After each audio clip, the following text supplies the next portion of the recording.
The member from Davenport. Thank you, Speaker. My question is to the Minister of Health and Long-Term Care. Our government has made significant investment in the drug benefits received by seniors in recent years and continues to provide one of the most generous programs for seniors in Canada, and the seniors in my riding of Davenport are grateful for this. As part of the 2017 budget, our government is giving children and youth a better start in life by moving to make prescription medications free. I know the minister at several times has spoken about how this step in providing free access to prescription medications for all Ontario's children and youth is just the first step towards a full provincial pharmacare program.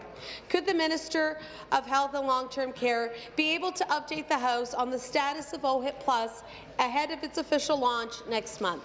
Thank you.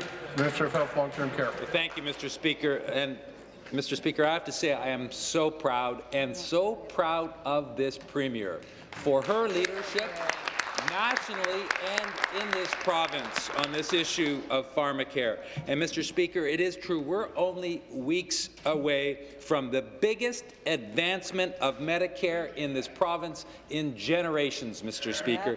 There are only a few short weeks to go until 4,400 drugs become absolutely free for everyone in Ontario aged 24 and under through OHIP Plus.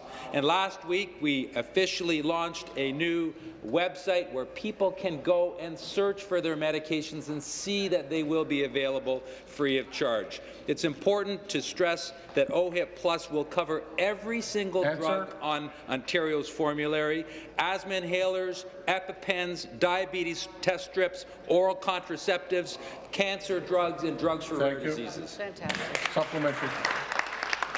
Thank you, Minister. I, too, am also proud to be part of a team that has worked to make this historic advancement in Medicare. I want to thank you and our Premier for your leadership as we move to a full provincial pharmacare program.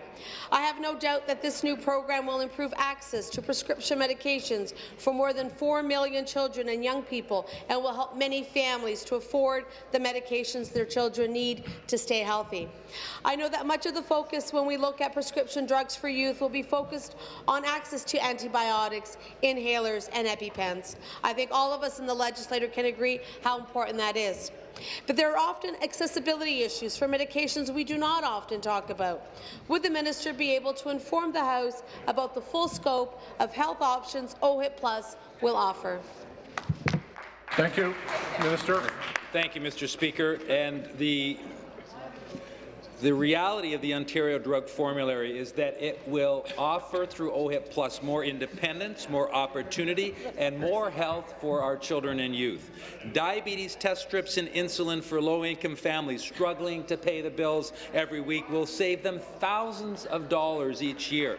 Birth control for the 22-year-old young woman at college pursuing a degree. January 1st is going to be a historic day for Ontario, not just for the 4 million children and youth who will be receiving those drugs absolutely free of charge, Mr. Speaker. I want to say again just how proud I am of this Premier, this team, and this government for the leadership that has been demonstrated. And this is absolutely a first and a major leap forward. We are 100% committed to continue working with the federal government for a national pharmacare program so these benefits can be extended to all Canadians.